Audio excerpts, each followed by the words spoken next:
Good evening, everybody. Welcome to another edition of Scotland at 7 with me, Gordon Ross. Joining me in the studio via Skype this evening to discuss the evening's news are Chris McCusker of the SNP Socialist Group and Daye Tucker, our Rural Affairs correspondent. So welcome back to both of you. Daye seems to have disappeared into a dark hole in the side of the studio, but we should get her back in a moment, hopefully. Anyway, the first item on the list this evening, ladies and gentlemen, is of course the coronavirus update. And as of 2 p.m. today in Scotland, there have been a total of 80,275 coronavirus tests concluded. And of these, 66,158 tests were confirmed negative. 14,117 tests were positive.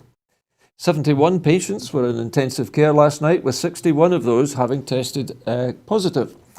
There were a total of 1,100 people in hospital with confirmed COVID-19 and a further 380 suspected COVID-19 cases. This marks an increase of 188 confirmed new cases since yesterday. The number of patients in Scotland who have died from complications caused by the coronavirus COVID-19 infection has now sadly risen to 2,007. This number only includes those who have died in hospital, having received a positive test for the virus. The latest UK daily figures available show that 33,614 patients who tested positive for COVID-19 have sadly died from their illness, an increase of 428. This number refers to deaths in all settings and not just hospitals. Now, I'm going to go straight to our next story because this one is obviously quite close to home, coming from Skye.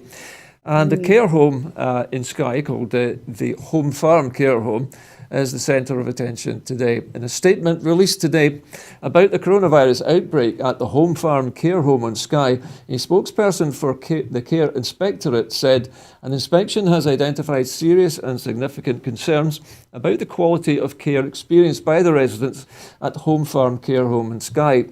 We understand this is a difficult and distressing time for residents, their loved ones and the staff at the home.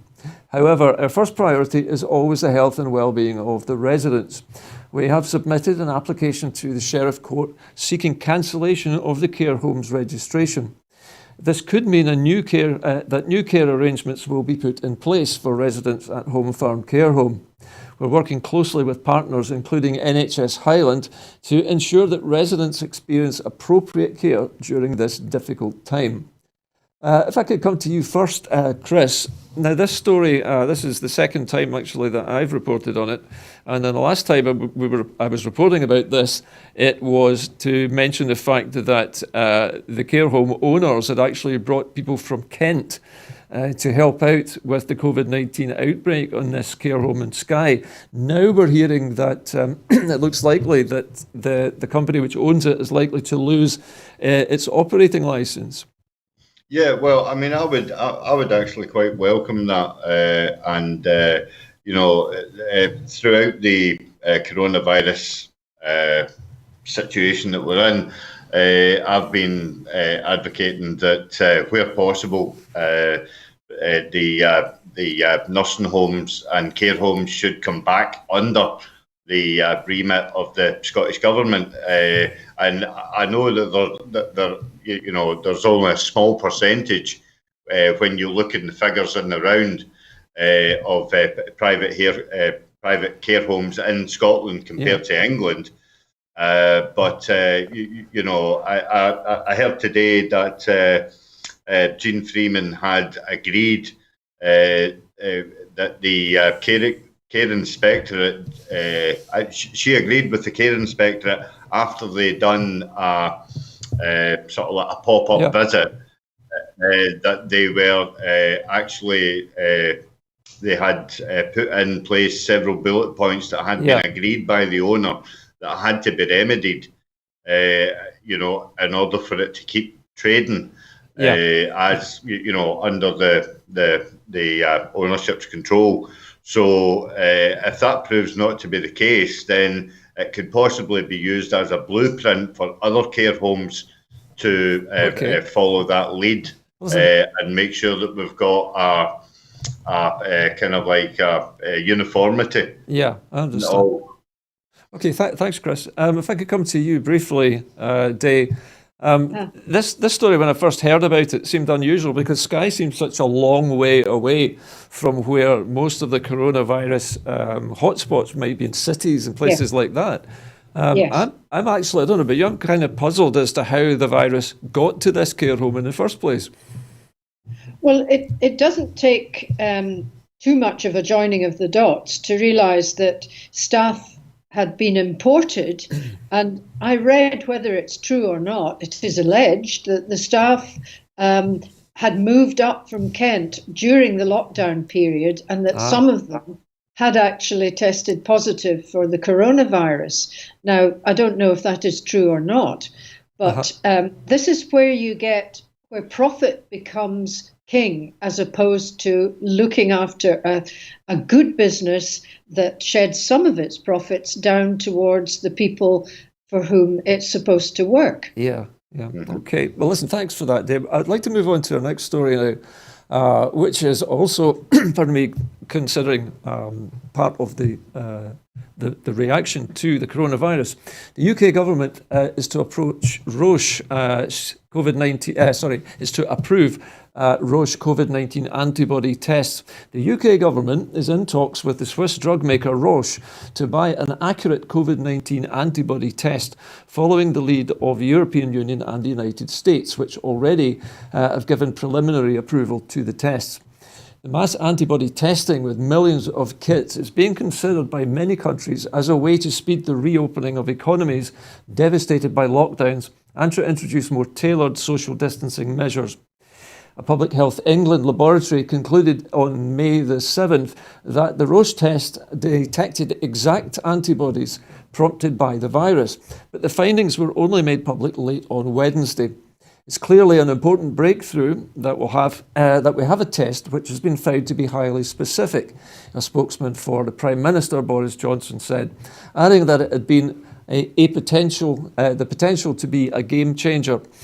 The Roche test, received the conformity assessment known as Conformity European, or the CE mark, from the European Union on April 28th and received its emergency use authorization from the US Food and Drug Administration on May the 2nd. Roche said it was able to produce hundreds of thousands of the tests per week for the United Kingdom.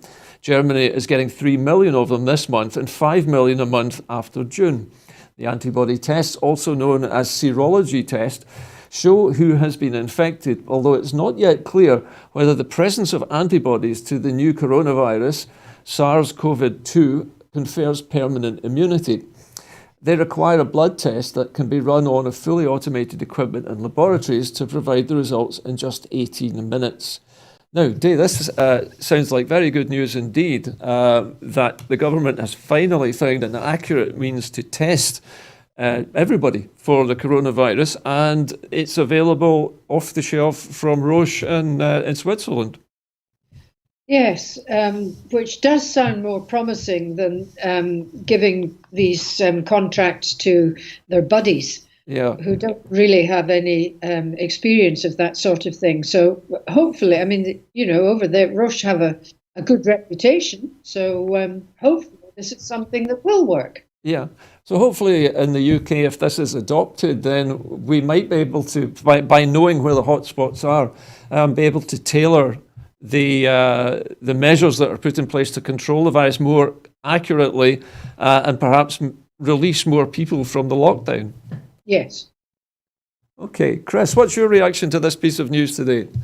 Well, I've got a wee bit of mixed feelings about it because it's all fine and dandy. It's all fine and dandy saying that we've got tests and stuff like that. But you could get tested on a Monday and you could get the virus on a Tuesday. This is an antibody test, so it determines whether you have already come into contact with the virus. I'm fully aware that it is an antibody test. I appreciate that, but you know, there is still ambiguity about, does it actually show that that you have a resilience to the Well, virus. Chris, it does show accurately that you have antibodies to that specific virus, which means it should give you full protection. And if you knew that, I presume that if you had that information and knew that you were clear and everybody in your work had tested clear, you could go back to work without any social distancing because everybody would know. I mean, there might still be some social distancing in other places, like on the bus in and things like that, but your workmates probably would not need to worry too much or as much about being unlocked. There are questions still to be answered here. But, and that's why you know it kind of like alarms me a wee bit, Gordon, when you say it should do this and it should do that. I'm just echoing exactly what the First Minister said, was that as Chris, welcome it is. We do know that it works, Chris. We need to see conclusive proof that it will actually do what it says. That's the thing, Chris. They now have conclusive proof that it does work and it is accurate. And that's the only reason. It really just tells you whether you've had the disease or come into contact with it and developed antibodies to it. Mm-hmm. So it would allow people to know who has got it and who hasn't, and make arrangements for working a little bit more accurate, if nothing else. Anyway, I think, what do you think, Daye? I know that you have a lot of experience, of course, with animal husbandry and disease prevention in herds of sheep, or flocks of sheep, I beg your pardon. Is it similar, do you think, in any way to the problems we face in human society with this disease? Well, with this particular one, nobody knows because it is so new and it has its own characteristics which seem to be changing all the time. But certainly there are lots of diseases that we have, not just in animals, but in humans, where people have antibodies to them, but they can still be carriers. So, you could still be passing on, but then knowledge is power. And at least if you know you're a carrier, you can take steps to put on your mask or just be more cautious. So if somebody knew, for example, that they had been exposed to the virus, but they had antibodies, but they could still transmit it, they would at least know to wear a mask if they were in any social settings. So I think it gives information out. It certainly will help governments and organisations to plan. Yes, it's not a get out of jail free card. No. But it's to be welcome nonetheless. It's something else to add to the armoury, I would have thought, yeah? Yes. Okay. Listen, we're going to move across the Irish Sea now to Northern Ireland for our next story. And Northern Ireland-born UK citizens have won Irish and EU citizenship rights. All British and Irish citizens born in Northern Ireland will be treated as EU citizens for immigration purposes, the government has announced after a landmark court case involving a Derry woman over the residency rights of her US-born husband. The move is a major victory for Emma de Souza, ending a 3-year battle to be recognised by the Home Office as Irish, a right enshrined in the Good Friday Agreement. Her husband, Jake, will now be allowed to remain in the UK indefinitely if he applies for a UK settlement scheme and immigration status for all EU citizens wanting to remain in the UK post-Brexit. The Home Office made its rule change in Parliament on Thursday, finally bringing immigration law into line with the 1998 peace deal, which allows anyone born in Northern Ireland to be British, Irish or both. After several unsuccessful legal challenges, Ireland's former Foreign Minister, Simon Coveney, took the case up, saying that it raised concerns that the British immigration law had not been updated to enshrine the Good Friday Agreement. Coveney described the move as a good and important step and paid tribute to Emma for her principles, determination and her impactful campaign. The change in the law will have wide-reaching implications and enable citizens in Northern Ireland to have the right to have non-EU or non-EEA country spouse remain in the UK without having to go through the Home Office's onerous and costly immigration system. It means that British citizens in Northern Ireland will automatically have more rights than their counterparts in England, Wales and Scotland, who will still have to spend thousands of pounds going through the strict immigration route for non-EU and non-EEA spouses with no guarantee of success. Well, this is satisfying. It has not given legal effect to the Good Friday Agreement right to be Irish. Ireland updated its immigration laws to bring them into line in 1998, but the British did not, said D'Souza. It's still an uphill battle. The Home Office announced the move in a statement of changes on immigration rules in the House of Commons on Thursday. The announcement came as the Home Office released new figures showing that 3.5 million applications for settled status with 3.1 million successful applications. 4 in 10 applicants were granted pre-settled status for those in the UK for fewer than 5 years. Chris, if I might come to you first for this, for a reaction to this story. This sounds like the United Kingdom has been dragging its feet since 1998 to make good on a promise it made in the Good Friday Agreement. Yeah, well, how long have the British government been dragging their feet over Irish issues and stuff like that? This is 22 years in this case. Yeah, but I mean, it's welcome. This is a welcome announcement from the UK government. It's not often you're going to hear me say that. But I mean, to change the immigration rules, because quite clearly it's been, successfly challenged by... this woman D'Souza has forced the British government into a U-turn. And it's not just, for her, but also for people like her as well. Yeah. But the actual citizenship and identity provisions are central to the Good Friday Agreement. Indeed. And it's a welcome step and a very important step. It just shows that if you stick to your principles and you dig your heels in against the British establishment, sometimes you can actually win. It's true, yes. Daye, if I could come to you for your reaction to this story. This, to me, sounds as though the British government has been forced into this situation by one particularly brave and tenacious woman in Northern Ireland. Yes. Yes, it's wonderful that there are indeed people out there who are prepared to, not let evil win all the time. And I think it's marvellous that has happened. It certainly is. It's a good news story. It's nice to hear something good being announced by the UK government, as Chris said, for a change.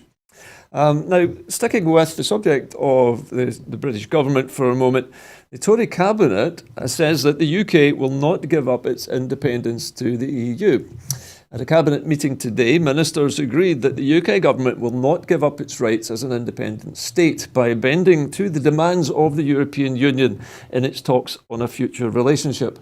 At a cabinet meeting, Johnson's team was updated on the talks by negotiator David Frost, who told them that Britain was not asking for anything special, bespoke or unique in the talks, just a free trade agreement. The cabinet agreed that we won't agree to demands for us to give up our rights as an independent state, especially when the EU has shown through their agreements with other countries like Canada that these controls are not necessary, Johnson's spokesman told reporters. Now, this has obviously got the backs up of many people today, because it is more evidence, I think, if I come to you, Daye, first of all, that the British government is basically trailing its coat here. It's showing that it is not going to give an inch. And it seems to be a perpetual game of chicken, who's going to blink first, between the British negotiators and the EU. Well, nothing has changed since 2016.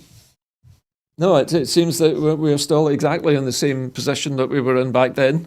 The British government is playing this game of chicken, hoping that the other side will cave in. Yeah. But do you think the European Union is likely to cave in to British demands? No. It struck me that they probably have hold all the cards in this case, since it's Britain who wants to have the trade deal with the EU. The EU doesn't necessarily need the trade deal with UK. No. But according to many people, this is an indication that the United Kingdom is actually looking for a no-deal Brexit, not a deal at all. Yeah, which they always have done. You think that's definitely the case, Dave? Yes, I do. I think the people backing Boris Johnson's government, the people that you don't hear about, but pulling the strings, that's what they're wanting. And they're wanting to move everything over to be under the control of the Americans. Well, there are more stories about America later on in the bulletin tonight. Chris, to you for a comment on this one. Again, do you think this is just an indication of the way things are going now? Well, yeah, and you won't be surprised if I say anything different to what Dave has put out, because we have all known for a long time that was their preferred outcome, was a no deal Brexit, and Michael Gove is quietly squirreling away at this moment in time, protracting trade negotiations, so that he can come round. It was only a couple of days ago that the EU said that trade negotiations were going very, very slowly, and that will suit the UK government to wind the clock down. Yeah. So that when they can come to the 31st of December and say, look, we've had trade talks with the EU, they haven't come to fruition. We've got no option but to go for a no deal. Well, of course, Chris, the British government... That's the way they'll sell it. That's the way they'll sell it, Gordon. Chris, the British government has until, I think it's June, to ask the EU for an extension. Now, they've said so far that they're not going to do that. Do you think they will change their minds on that? I don't think so, unless, Ian Blackford was the first one to bring this up. And unless he can garner support of at least 350, maybe 400 odd MPs to challenge the government on it before that date, then no, I honestly don't see it happening. No. Well, I just wanted to move things on to our next story, because it is tangentially linked to this one, and this particular story tonight fits into this general picture that we've been talking about already in the last few minutes. Now, the UK plans to cut tariffs on US agricultural imports, according to the Financial Times. The United Kingdom is planning to cut tariffs on US agricultural imports to advance progress on a free trade agreement, the Financial Times has reported today.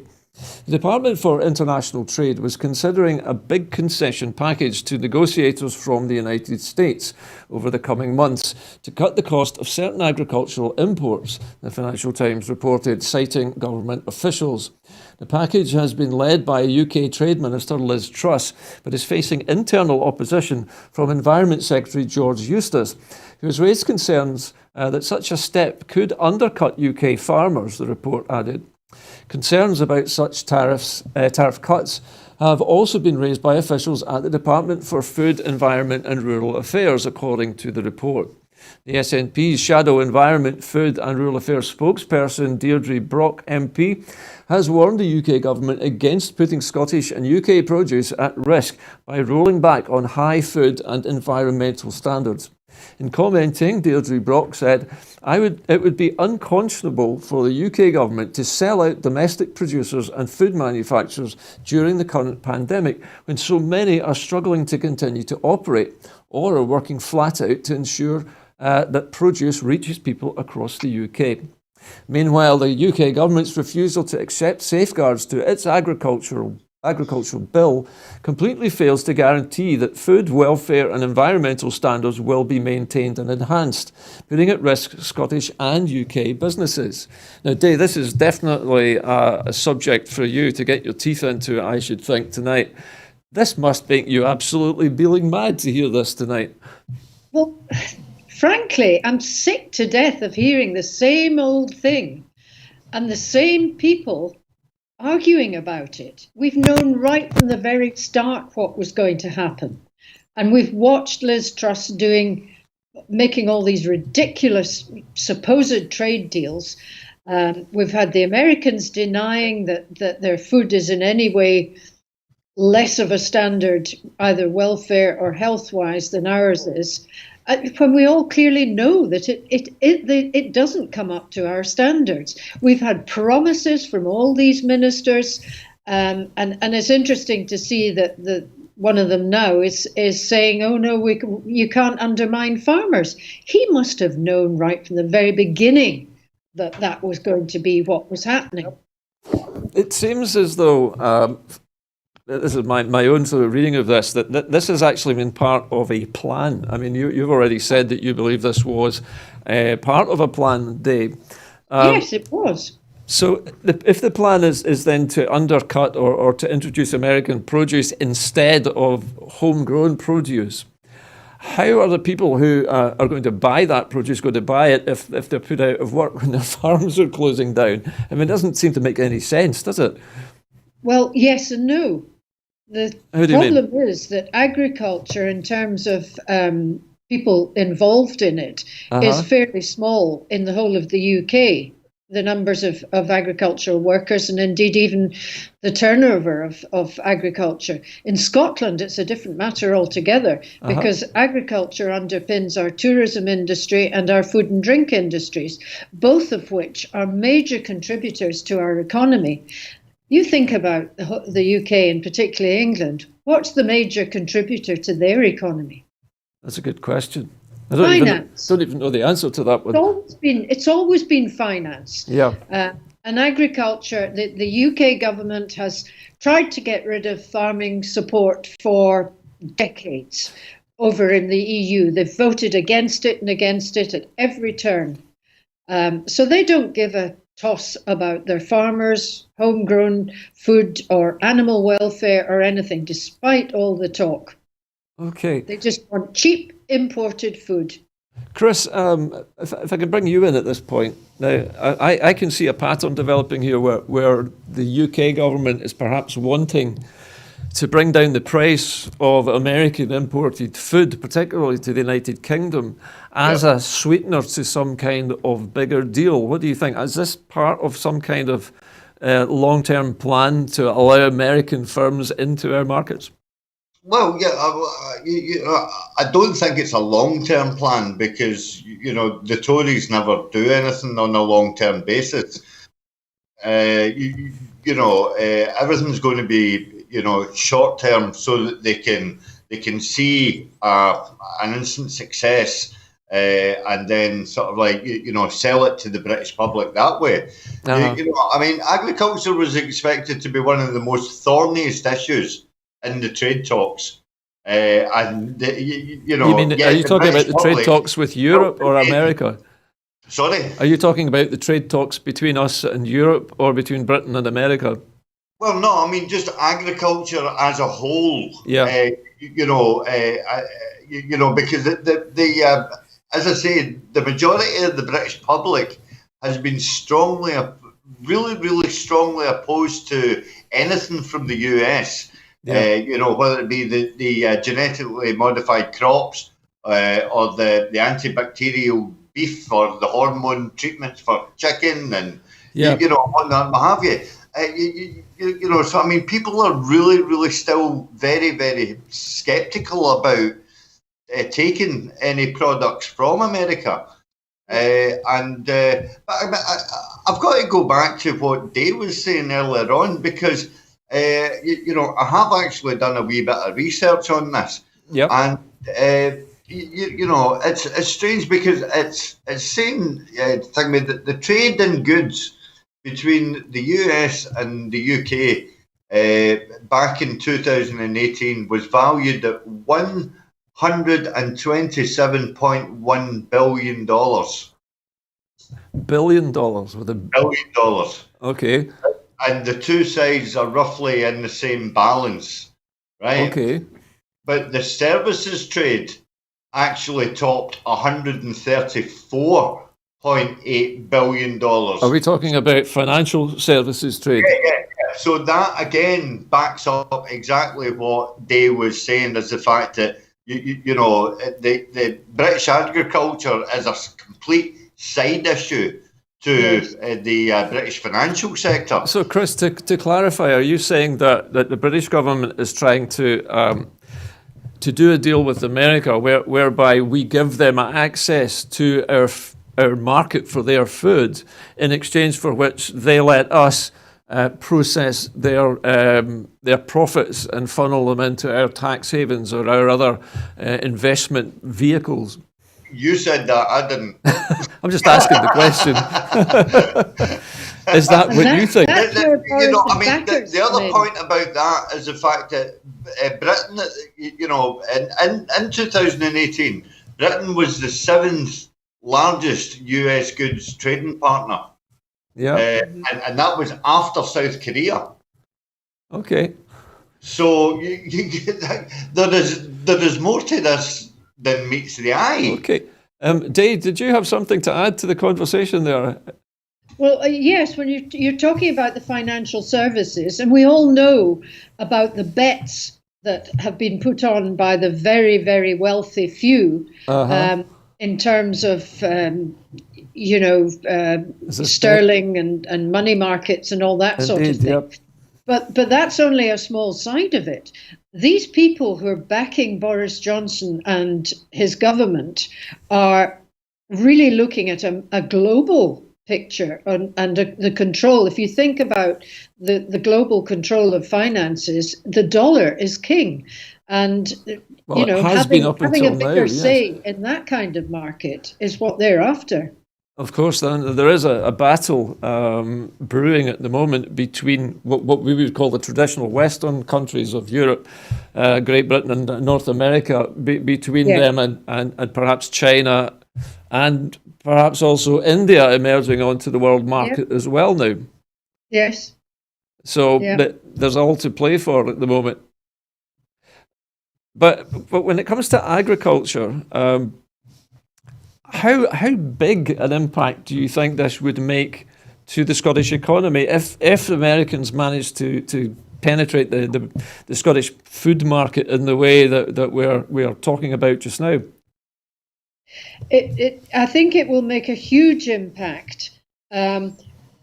But one thing that is in our favour, no matter how markets are, no matter what recessions are, high quality goods tend to survive in a recession or elsewhere. And if you look at the kind of quality that we have built up in Scotland under the Scotland Food and Drink Programme, as James Withers, the CEO, has always said, that what we must never lose sight of is that we can provide clean, pure air, beautiful countryside, high standards of animal welfare, and there will always be a market for that.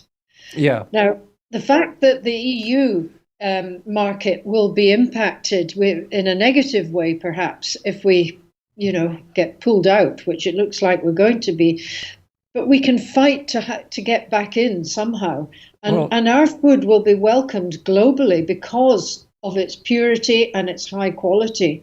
We're not a volume producer in Scotland. No, we're a high quality producer. Well, of course. Also, can I make the point as well, Gordon? Yes. Come on in, Chris. Join the fray. Trump is basically, Trump has actually threatened to rip apart the US-China trade deal. And he's not ruled out tariff hikes to them. If they're unable to participate, in a sort of like a cross working for the search of the origins of COVID-19, you probably see that Trump would just spit a dummy out and just rip up any trade negotiation with them whatsoever. If he's prepared to do that with China, he's pretty much prepared to do it with anybody else. Yeah, Donald Trump, of course, is not the only person involved in this kind of thing at the moment, but Trump does definitely seem to have a big antipathy towards China at the moment. In fact, doing everything in his power, it seems, at least, to demonize the Chinese. Yeah. And you know, and this is going to get messier the longer it goes on. Yeah. So you could, you know, I mean, I would highly doubt that a US UK trade deal would be as substantive as a US China deal. But at the end of the day, you know, he's probably throwing his eggs into numerous baskets. Yeah. You know, so that he can actually turn around and a bit of brinkmanship and say, right, well, you know, I've got a trade deal with the UK, I've got a trade deal with the EU. I don't need a trade deal with China. So, you know, if there's no collaboration from you, then, you know, off you can trot. Yeah. Well, listen, I'd like to leave this story now and move on to something else. And our next story actually involves the Scottish Green Party. The Scottish Greens have called upon the Scottish Government not to bail out tax avoiders. Speaking at a virtual question session this afternoon, the Scottish Greens co-leader Patrick Harvie MSP highlighted an announcement by the Welsh Government yesterday, which stated that it won't give bailout cash to firms based in tax havens, and reiterated his call for the Scottish Government to adopt the same approach. Mr Harvie said the current crisis has had a significant economic effect, and it is right the government makes support available to businesses. It cannot be right, however, that such support is made available to companies that deliberately starve our public services of cash by setting up in tax havens to avoid paying taxes. Now, this is a story which I think many people have been talking about for a while, about who has got their hand out at the moment for money. Now, Richard Branson was mentioned many times in the last few weeks. We've also had, I believe, Jim Ratcliffe, the CEO of Ineos, as well, coming out and asking for a bailout. Now, Daye, what do you think? Do you think that that Mr Harvie is right? Should the Scottish Government refuse to give, or any government, sorry, the Scottish Government can't bail out companies, but the British Government should refuse to give out money to companies who are not paying their taxes? Well, yes, they should, but they won't, for all the same reasons. That they're just so in favour of this free market. Well, I think Patrick Harvie here is actually, I'm just hearing it, he is actually talking about the Scottish Government particularly not giving assistance, financial assistance, bailouts to tax avoiders. Yeah, I'd agree with that if they've got the powers to not give it out, which presumably they have. If the Welsh Government can withhold, presumably the Scottish Government can withhold as well. I suppose it also all depends on what agreements they have with those businesses who may well provide other means of support for communities and things, or, you know, we're not privy to all the ins and outs of the tax advantages and disadvantages that are agreed. Even Donald Trump's firm was asking for help as well with their with his golfing enterprises in Scotland, which were having trouble. I mean, it's hard to believe. Give to him. Yeah. Chris, this I know is one that will particularly exercise you as a socialist, that millionaires and billionaires are asking us, the taxpayer, to bail them out. I can't believe that Jim Ratcliffe is short of a bob or two, can you? Well, no, Jim Ratcliffe is certainly not short of a bob or two, and he could easily dip into his bank account in the Cayman Islands and sort out his own mess. He is one of the richest men in the UK, is he not? Sorry? I believe he's one of the richest people in the United Kingdom. He is, yes, and he's one of the, he's up there with his pal Richard Branson, who doesn't, pay any tax. But the heart of this, and I've actually got to back up the Greens here, because essentially what they are telling the Scottish Government is you cannot bend the knee to right-wing capitalism in order to finance their business ventures. So, I think it's actually quite right that Patrick Harvie's brought this up to seek an assurance that the Scottish Government will not bail these companies out that are basically wanting to use taxpayers' money rather than their own. Yeah, and it's actually a point of principle.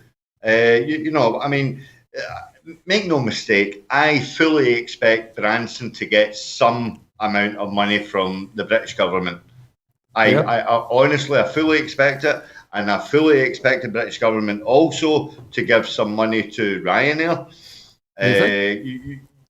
In some sort of shape and form. I don't know. I have to say, Chris, British government have already given money to Wizz Air and its registered offices in Hungary. Yeah. So it's not a case of, you're not registered here, you won't get any money. I mean, Chris, just to sort of call a halt on that argument, it could also be said, could it not, that the Scottish government has also helped companies such as, most recently, Ferguson's, the marine engineering company that hit the rocks recently. Is that the same, or do you see that as a different case altogether? Because that's actually investing into R&D. That is actually, getting into research and development. And it is investing in Scottish, actually, proper Scottish economy. And although it is in Scotland at Grangemouth, it's technically not really a Scottish economy. It's actually, it is a British company, but has a Swiss HQ. Yeah, but it's also but its direct benefactor is the UK government.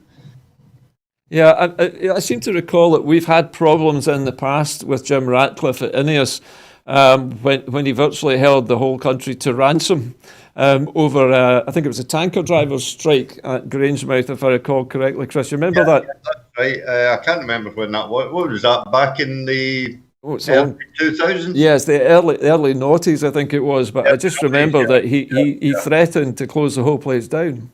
I mean, basically, to get back to the actual sort of like news item that you were talking about, I think it's principled and I think it's pragmatic by the Greens to actually let's stand up to the Scottish government, stand up to the SNP basically, and say, look, you shouldn't be funding right-wing capitalists, within this country. And whether it's Jim Ratcliffe or whether it's Trump. Yeah, Chris, can I ask you, is there any evidence that the Scottish government has actually already been assisting any of these tax avoiding companies? Well, I mean, the other side of the coin as well, it's not just because they're tax avoiding companies and stuff like that. The Greens as well, if you remember correctly, challenged the SNP government about the fact that they had an investment into Prestwick Airport, and it was primarily being used by Donald Trump's U.S. Air Force, which was making bombing raids on Iraq. They had a gentleman's agreement, didn't they, for the military personnel to be staying there? Again, it was the Scottish Greens that actually stood up to the SNP and actually questioned them on it.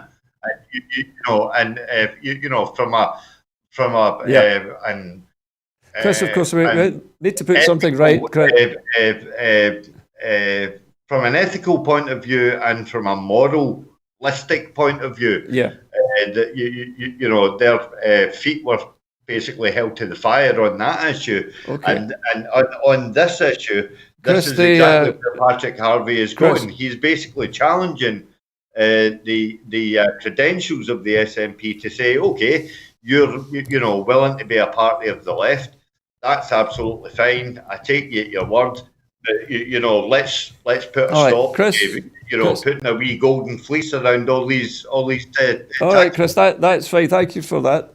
We're going to press on in a moment with our next story, but just before we do that, Daye, I know that you've been listening to this conversation and have heard, that there have been problems already with companies like Mr. Trump's who have come in and have caused problems with the Scottish government by appearing, at least, to be using Prestwick Airport as a way of getting people to stay in Trump's hotels. Now, that's a relatively small problem by comparison to something like Grangemouth. Yes, But, it's the principle of the thing, though, isn't it? Yeah. And I think the scale of it is huge. The kind of companies who are registered abroad in tax havens tend to be these transnational companies. Yes. And do you think that, I mean, if Scotland were independent at the moment, for example, just hypothetically, do you believe that the government would be allowing companies to take handouts who are not contributing taxation in Scotland? No, I don't think they would. Have they not got a record already of ensuring that Amazon pay a certain amount of some sort of tax, which they don't in other countries? It's possible, Daye. Amazon tends to negotiate its taxation. But all of these taxes, of course, are reserved to the United Kingdom government and not the Scottish government. But what we're talking about tonight really is giving handouts to tax-avoiding companies in general, I think. Yes. Is it right or is it not? But anyway, we have reached about the limit on that story for this evening. But I'd like to press on now. And this time we're going to talk about the aviation industry. British Airways is to press ahead with job cut plans despite the furlough extension. British Airways will press ahead with cutbacks that could result in 12,000 job losses. Willie Walsh, the chief executive of its parent company, has said, despite the government's extension of the furlough scheme. In a letter to the chair of the House of Commons Transport Committee, Hugh Merriman, Walsh said that the government paid support would not compensate for the reality of a structurally changed airline industry in a severely weakened global economy. I want to confirm, therefore, that we will not pause our consultations or put our plans on hold, the International Airlines Group chief executive added. Walsh's letter is an apparent response to Merriman's call for the Commons and on Twitter this week for BA to put these redundancy plans back in the hold where they belong. The extension of the wage subsidy scheme announced by the Chancellor Rishi Sunak on Tuesday was intended to pull employers back from a cliff edge, after which they would be forced to make redundancies. But Walsh has since said that the extension has only brought IAG a few extra days. He also repeated his criticism of Boris Johnson's 14-day quarantine plans, saying that the Prime Minister's decision to quarantine people arriving in the UK by air and the Health Secretary's comments that it was unlikely that big lavish international holidays were going to be possible this summer have seriously set back the recovery plans for our industry. Now, it has to be said here, I think, if I come to you first, Daye, on this, that the airline industry is in severe difficulty globally at the moment. And for Mr. Walsh to come out and just simply say that it's not enough, that they still are going to have to make thousands of people redundant, it's surely an indication that things are changing probably permanently now for the aviation industry. Yes, I quite agree. And that's been very obvious for quite a few weeks now. Things are not going to go back as normal. And the First Minister keeps reiterating that message to everybody. The question really is, how can airlines make profits in a global sort of situation where people, A, can't afford to fly because they have no money, or B, they have to socially distance when they're on an aircraft? I mean, it sounds almost an impossible situation to square that circle. Yeah, it is. And they can't make a profit. So something's going to happen. I mean, bizarrely, I know it's a daft idea, but I'm thinking, I wonder how many homes you could make out of a big Boeing 707. Well, melt them all down for the aluminium. No, just convert Or just have people living in the old planes. Yes. Well, they certainly are starting to scrap some of the more recent planes that have been built. For example, the big Airbus A380, the double-decker, which Air France has been basically putting in mothballs prior to scrapping them, having paid billions of dollars for these new huge aircraft. I mean, we're such a profligate world. It is.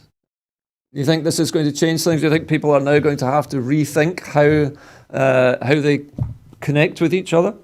Yes, do you think I do. That this lockdown is forcing people to find other ways to do business other than travelling across the world needlessly? Yes, and I've seen it already happening at local level. There are an enormous number of little tiny businesses starting up locally.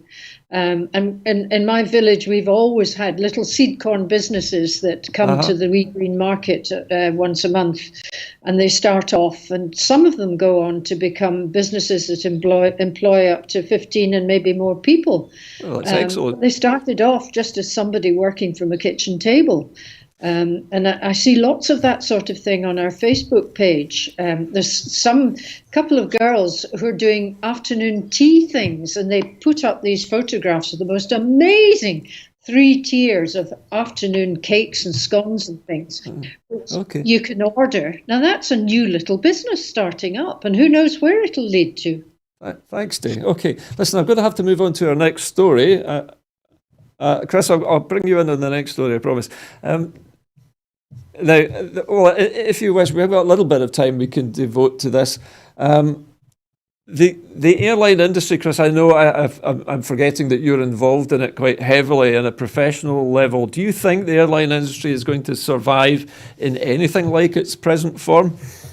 Not in its present form, and the way that we recognise aviation today. You know, and it's not just it's not just the double deckers, the A380s and stuff like that. Other aircraft as well will be dramatically downsizing, and there are arguments that airlines should actually start trimming down the amount of seats that are actually in an aircraft. Your normal A320s, which probably do the short to mid-haul, they can carry up to about 172, 182 passengers.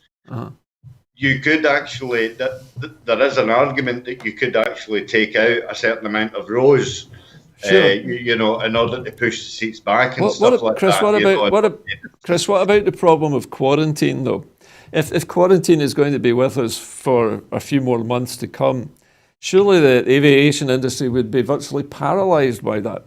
Well, it is going to be paralysed, and it's definitely it's not only the aviation industry that's going to take a hit. It's also all those resorts that the aircraft go to that's going to take a hit.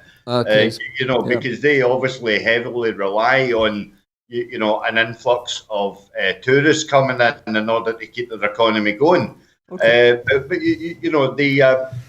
salient point that has to be made is the fact that this is a global pandemic which is going to change many sectors throughout the world. Indeed. And it is basically going to have to force a reset in the way that companies operate. I don't think it's fair to say that you will see a phasing out of certain aircraft.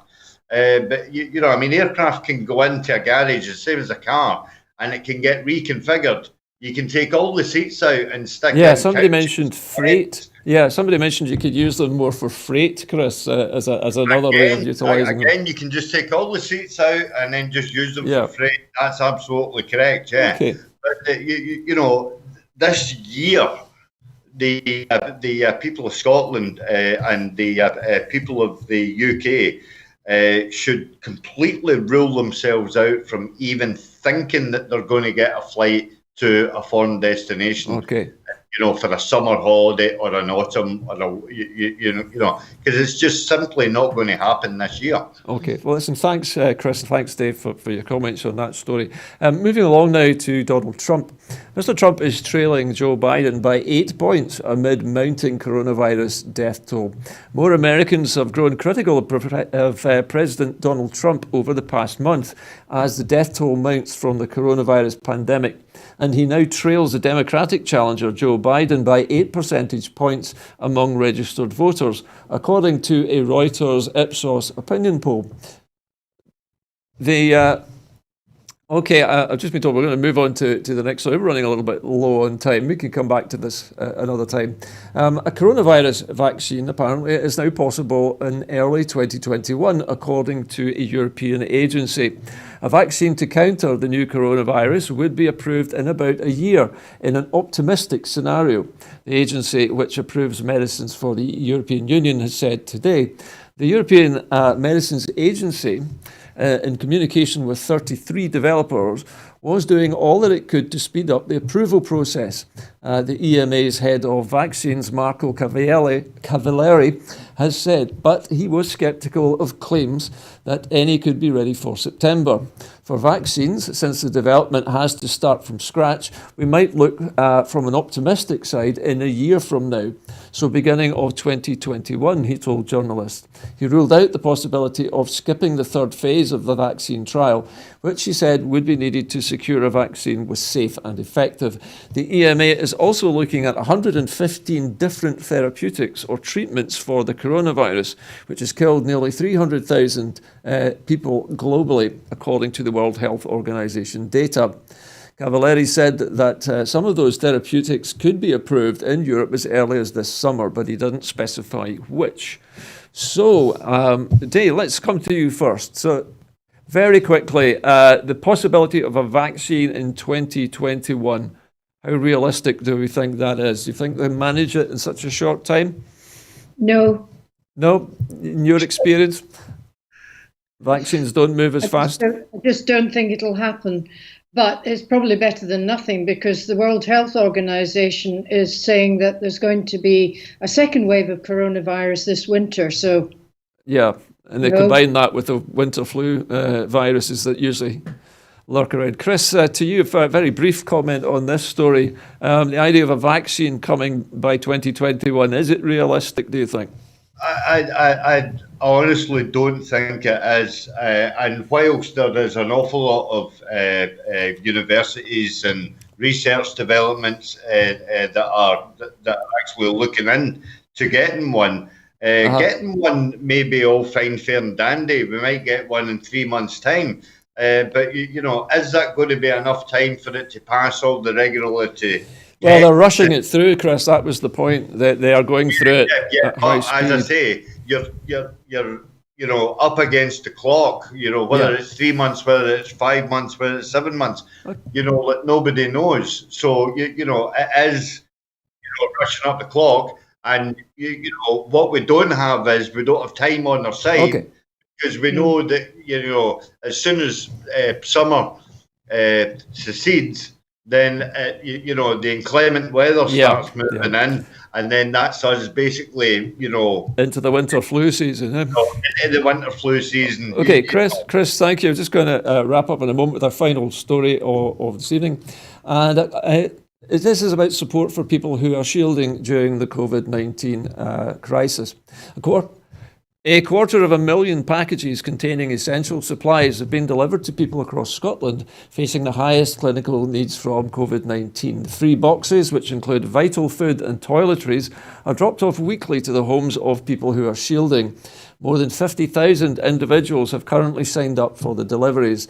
The Deputy First Minister, John Swinney, said, "We understand that this is an extremely worrying time for people who are shielding. And we want to do everything that we can to support them throughout this challenging time. The packages, along with priority supermarket delivery slots, help those at greatest risk from COVID-19 to shield and to protect themselves from the virus. We're providing guidance on shielding from the infection and information about the support available.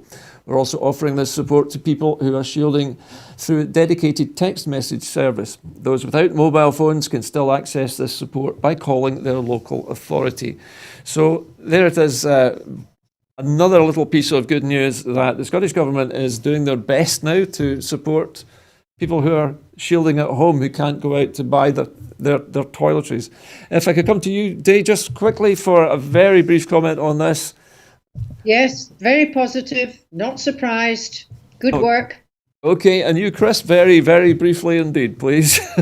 Well, again, yeah, you know, it's obviously to be lauded, and you know, it's further evidence that Scotland are basically making all the right moves, while you know, sadly, the UK seem to be ham-fisted in the whole situation.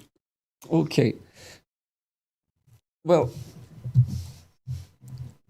we're coming up now towards the 8 o'clock clap for the NHS. We have about 25 seconds, Chris, before the 8 o'clock clap starts. So if you would like to do your traditional walk out to your street, we would appreciate it. See who is dancing in your street this evening. Daye, I'm not sure if there's any sheep dancing on your farm this evening. No. Anybody else to clap with? There's Chris outside his house now. 5, 4, 3, 2, 1, and go.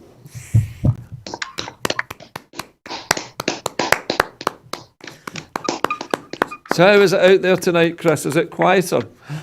I've got no dancer. No dancer tonight. I'm severely disappointed.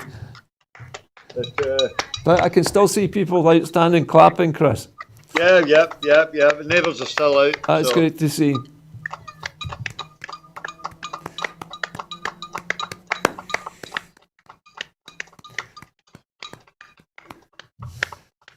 Okay. That's great, Chris. Well, listen, I'm just going to give Chris enough time to come back into his house and sit back down in front of the screen. In the meantime, Daye, thank you again for joining us this evening and giving us the benefit of your rather unique perspective on the news from the point of view of rural farmers everywhere. Thank you very much for having me. You're welcome. Chris, thanks again for being here tonight and giving us the benefit of your political expertise, and also for showing us what's happening in your street this evening. I wouldn't say it was political expertise, but it's definitely political. Okay. Well, all that remains for me to do before we leave you this evening is just to remind you that we are a voluntary crew here at Broadcasting Scotland, and we rely on your help to make programmes in the future. So if you would like to become a Broadcasting Scotland supporter and chip in on a regular basis, you can do so by following the instructions on your screen now. Go to broadcastingscotland.scot/register and follow the prompts. That's it from Scotland at 7 on Thursday. I will be back again on Monday. I believe we have Kenny again tomorrow evening. But in the meantime, from all of us here at Scotland at 7, a very good night to you all.